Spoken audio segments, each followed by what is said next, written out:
আনন্দ rally, আলোচনা সভা, মিলাদ ও বিশেষ মোনাজাতে সারা দেশে উদযাপিত হল মহানবী হজরত মুহাম্মদ সাল্লাল্লাহু আলাইহি ওয়াসাল্লামের জন্ম ও ওফাত দিবস, পবিত্র ঈদে মিলাদুন্নবী।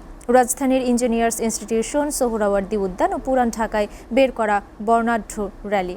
মহানবী হজরত মুহাম্মদ সাল্লাল্লাহু আলাইহি ওয়াসাল্লামের জীবন ও আদর্শ নিয়ে অনুষ্ঠিত হয় আলোচনা সভা। শাহরুল ইসলাম রকির প্রতিবেদনে দেখুন বিস্তারিত।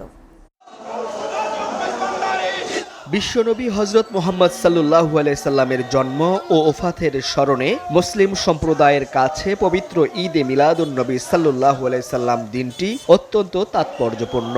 এই উপলক্ষে রাজধানীর ইঞ্জিনিয়ার্স ইনস্টিটিউশন, সোহরাওয়ার্দী উদ্যান ও পুরান ঢাকায় বের করা হয় বর্ণাঢ্য শোভাযাত্রা।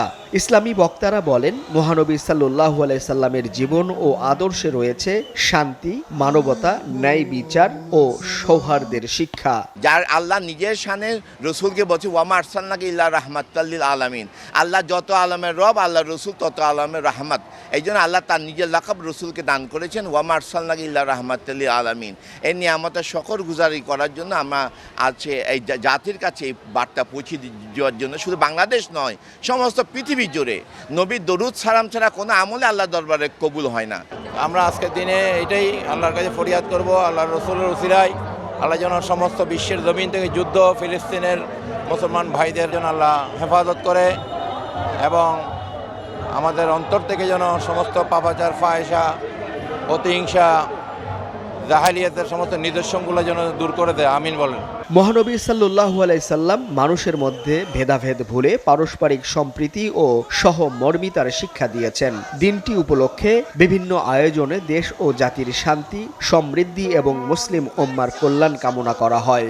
আমাদের দয়াল নবী শুধু মুসলমানদের জন্য রহমত স্বরূপ না, 18,000 কুল কায়নাতের জন্য রহমত স্বরূপ। না আনজাল্লাহ হুফি লাইলাতুল কদর, কেন কি আমার এই রাতে আল্লাহ পাক আমার বুকে পবিত্র কোরআনে কারীম নাজিল করেছেন। সুবহানাল্লাহ। এদিকে রাসূল সাল্লাল্লাহু আলাইহি সাল্লামের জন্মদিনের এক অনুষ্ঠানে অংশ নিয়ে ঢাকা দক্ষিণ সিটি কর্পোরেশনের প্রশাসক আব্দুস সালাম বলেন, দেশের বিভিন্ন সমস্যা 6 মাস বা অল্প সময়ে সমাধান করা সম্ভব নয়। বিশেষ করে গ্যাস, বিদ্যুৎ ও জ্বালানির সংকট সমাধানে সময় লাগবে।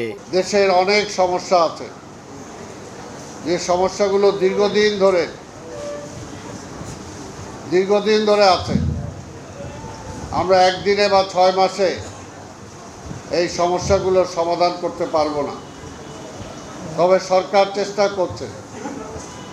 আপনারা জানেন যে বিদ্যুতের যে সমস্যা, গ্যাসের যে সমস্যা,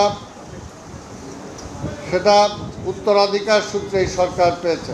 মহানবী সাল্লাল্লাহু আলাইহি সাল্লামের আদর্শ শুধু আলোচনাই নয়, ব্যক্তিগত ও সামাজিক জীবনেও বাস্তবায়ন হোক। ঈদে মিলাদুন্নবী সাল্লাল্লাহু আলাইহি সাল্লাম উপলক্ষে আয়োজিত বিভিন্ন কর্মসূচিতেও সেই আদর্শ অনুসরণের আহ্বান উঠে এসেছে বারবার।